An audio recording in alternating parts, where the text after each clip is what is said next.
Varicose వ్యాధితో బాధపడుతున్నారంట. తక్కువ ఖర్చుతో ట్రీట్మెంట్ కావాలి అనుకుంటే ఎవిస్ హాస్పిటల్ని సంప్రదించండి. నమస్కారం. పంచతంత్ర కథలు వింటున్నాం మనం. పంచతంత్ర కథల్లో కొన్ని ప్రత్యేకమైన గాథలు ఉంటాయండి. స్వర్గం పొందటం గురించి ఒక కథ చెప్తారు. పూర్వం ఒక కిరాతుడు ఒకతను బాగా పక్షుల్ని జంతువుల్ని పట్టుకునేవాడు. కొంచెం క్రూరుడుగా ఉండేవాడు అతను. ఈ పక్షుల్ని పట్టడము అవన్నీ టఫ్ జాబ్సే. ఎక్కువ సమయం అడవుల్లో ఉండాల్సి వస్తుంది. ఈ అడవిలో ఉండేసరికల్లా పెద్ద కుటుంబంతో సంబంధ బాంధవ్యాలు లేవు అతనికి. వాళ్ళందరూ కూడా ఇతని తాలూకు పరుషమైన అతని ధోరణి వల్ల, ఈ ఎప్పుడు ఏదో ఒక జంతువుని రక్తం ఓడుతున్న దాన్ని మూసుకుని తిరగటం వల్ల పెద్దగా అతని దగ్గరికి ఎవరూ వచ్చేవాళ్ళు కాదు. అతను ఒంటిగాడుగానే ఉండేవాడు. అయితే ఒకసారి అతను అడవిలో తిరుగుతూ ఒక ఆడ పావురాన్ని పట్టుకున్నాడట. పట్టుకుని అతని దగ్గర ఏం చేశాడు, పుల్లలతోటి ఒక ఇంత పంజరం లాంటిది చేశాడు. పెద్దది కాదు, చిన్నది, ఒక ఇరుగ్గా ఉన్నదే.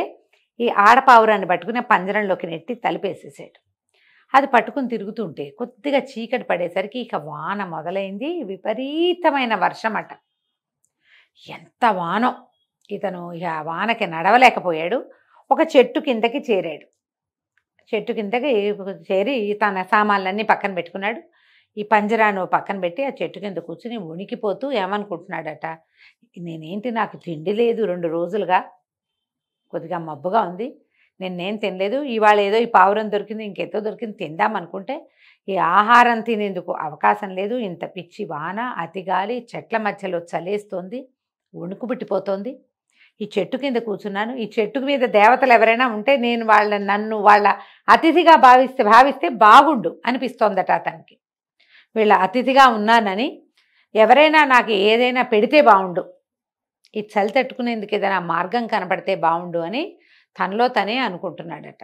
అయితే ఆ చెట్టు మీద ఎవరున్నారు, ఈ ఏ ఆడపావురాన్నైతే ఈ కిరాతుడు పట్టుకున్నాడో దాని భర్త, దాని తాలూకు జోడైనటువంటి మగపావురం ఆ చెట్టు మీద ఉంది.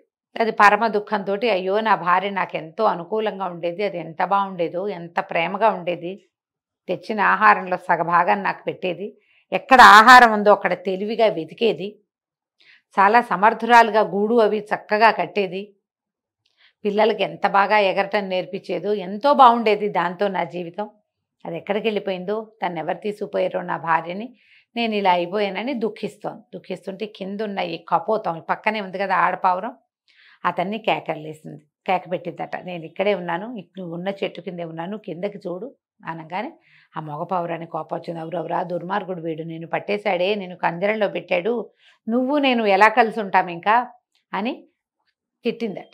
అంటే ఈ పట్టుకున్న వాడిని ఒక రకంగా మాట్లాడేసరికల్లా ఆడపావురం అందుట, తిట్టద్దు, మనం ఒక పంజరంలో ఒక వలలో చిక్కామంటే వల వేసిన వాడిది తప్పని అనుకోకూడదు. మన కర్మపాశ ప్రగ్రథితంగా ఉంటాం మనుషులం, మన ప్రాణులు కర్మపాశాల వల్ల బంధింపబడతారు.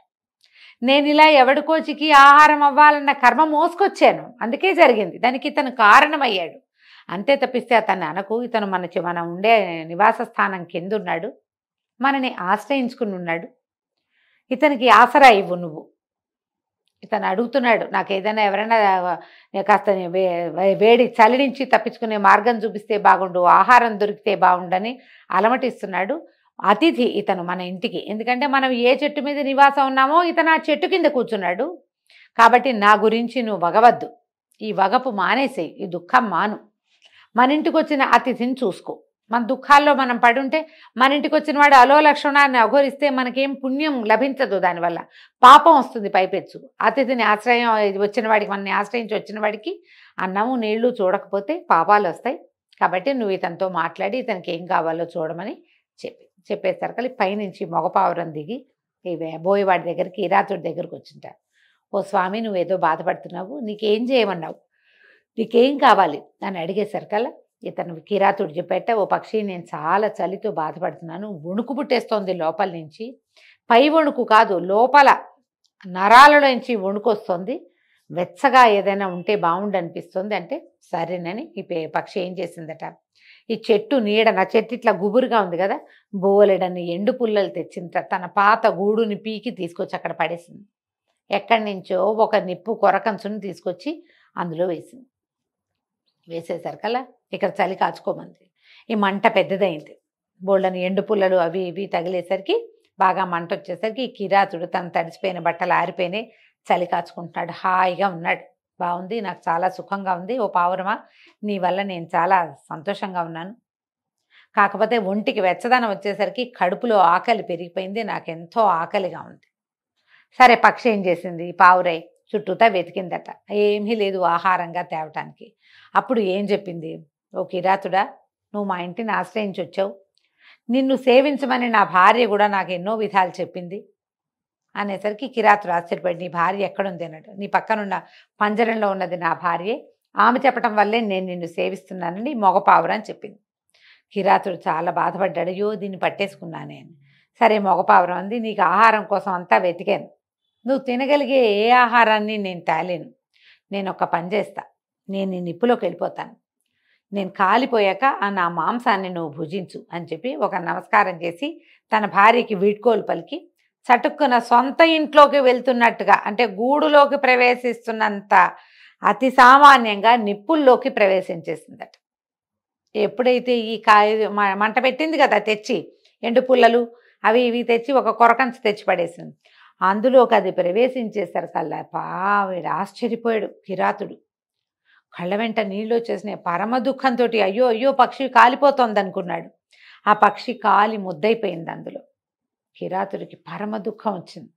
ఇంత శరీరంతో నేను కట్టెలు కొట్టి నా జీవితాన్ని పోషించుకోవచ్చు, కానీ ఎన్నో పక్షుల్ని జంతువుల్ని చంపి నా జీవికగా చేసుకున్నాను, అదే నాకు ఆహారంగా చేసుకున్నా. ఒక చిన్న పక్షి అలాంటివి 10 ఉంటే కానీ నా ఆకలి తీరదు, అయినా సరే తనని నాకు ఆహారంగా సమర్పించింది అని ఒక రకమైన వైరాగ్యం వచ్చేసింది. చీచి, నేను ఇంకెప్పుడు పక్షుల్ని పట్టను అని చెప్పి వాడి దగ్గర కొన్ని రకాల పుల్లలు జిగురు రాసినవి అలాంటివి ఉన్నాయి, ధనుర్బాణాలు ఉన్నాయి, అన్నీ విరిచి పారేశాడు. అక్కడి నుంచి చిన్న ఇది ఉంది కదా, పుల్లలతో చేసిన పంజరం, ఈ ఆడపావురాన్ని పెట్టాడు. ఆ పంజరం తెరిచి ఆ పావురాన్ని వదిలిపెట్టేశాడు. ఆ పావురం తన భర్త కాలిపోవటం చూస్తోంది. ఆడపావురం చూసింది, దుఃఖంతో కళ్ళనీళ్లు కారుస్తుంది, రెక్కలు టపటపలాడిస్తూ. అదేం చేస్తుంది, అట్లా దగ్గరికి వెళ్ళి దుఃఖంతో, అయ్యో నా భర్త అతిథిని సేవించు అని నేను ఒక్క వాక్యం గట్టిగా చెప్పినందుకు అతిథి సేవ కోసం ఇంత పనిచేశాడు, ఇక నా జీవితం ఏముంది? నేను చెప్పిన మాట కోసం ప్రాణత్యాగం చేశాడు, అతనితో ఉండటమే నా జీవితం, అతను ఎట్లా ప్రాణత్యాగం చేశాడు, నేను కూడా అట్లాగే చేస్తానని ఈ పావురై ఆడపావురం కూడా కపోతి అని రాస్తారండి పుస్తకంలో. కపోతము కపోతి అన్నమాట. ఈ కపోతి కూడా చటుక్కును వెళ్ళి మంటల్లో భగ్నమైపోయింది, భస్మంలాగా అయిపోయింది. వెళ్ళి లోపలికి వెళ్ళటమేంటి, దాని రెక్కలు అంటుకుపోయినాయి, నిమిషాల్లో కాలిపోయింది. కానీ లోపలికి వెళ్ళిన కపోతం చక్కగా బంగారపు విమానం ఒకటి ఎక్కి ఉన్న తన భర్తను చూసిందట. అక్కడ దేవతా వస్త్రాలు, దివ్య వస్త్రాలు ధరించిన ఆత్మస్వరూపంగా ఉన్న తన భర్తను చూసింది. తన భర్తని సంతోషంగా చేరిపోయింది. ఇది కూడా భర్త కోసం ప్రాణత్యాగం చేసినందుకు కపోతికి కూడా స్వర్గద్వారాలు తెరవబడ్డాయట. వాటి కోసం దివ్య విమానం వచ్చింది. భార్యాభర్త ఇద్దరు కుమకలాడుతూ సంతోషంగా, ఒకళ్ళు అతిథి సేవ కోసం, రెండోది వాళ్ళు పాతివ్రత్యం కోసం ప్రాణత్యాగం చేసి ఈ ఇద్దరు స్వర్గానికి వెళ్ళిపోయారు. అయితే ఈ దుఃఖంతో ఈ రెండో పావురం కూడా నిప్పుల్లో ప్రవేశించడం చూసినటువంటి కిరాతుడు, మనుషులకి పక్షులకు ఉన్నట్టు లాంటిది కూడా నాకు లేదే, మనిషిని ఇంత మంచి లక్షణాలు నాకు లేవు, నేను ధర్మం కోసం ఏమీ చేయటం లేదు, కేవలం జీవిక ఆహారం తప్పిస్తే రెండోది లేదు, ఆ ఆహారపు భ్రమలో నాకు క్రౌర్యం వచ్చేసింది, నేను పొరపాటు చేస్తున్నానని తను ఇంకా లేచి వెళ్ళిపోయాడట. వానలో నడుచుకుంటూ వెళ్ళిపోయాడు. ఆ తర్వాత అతను ఎప్పుడూ పక్షుల్ని వేటాడలేదు, కందమూలాలే తింటూ ఎంతో తపస్సు చేసి చివరికి అతను కూడా అంత్యంలో స్వర్గద్వారాలు తెరవబడి దివ్య విమానం ఎక్కి స్వర్గానికి వెళ్ళిపోయాడట. ఈ కపోతం చేసినటువంటి సాహసగాథ, ఈ త్యాగ నిరతి మనకి పంచతంత్ర కథల్లో ప్రత్యేకంగా ప్రముఖంగా చెప్తారు. ఇది జరుగుతుందా, ఇలాంటిది జరిగిందా అంటే జరిగి ఉండొచ్చు, జరగచ్చు, జరిగినా జరగకపోయినా ఈ కథలో చూడండి, వీళ్ళు మనకి ఏం చేశారు అనేది కాదు, మనం వీళ్ళకి ఏం చేయగలుగుతాం అనేదే ఇంపార్టెంట్. ఎప్పుడు కూడా మనం చేయాల్సింది చేస్తే అవతల వాళ్ళంతటా వాళ్ళే సరైపోతారు. అన్ని పక్షుల్ని జంతువుల్ని చంపేసే కిరాతుడు కూడా చివరికి సన్యాసిగా మారి స్వర్గానికి ప్రవేశించాడు. కథ కంచికి మనం ఇంటికి.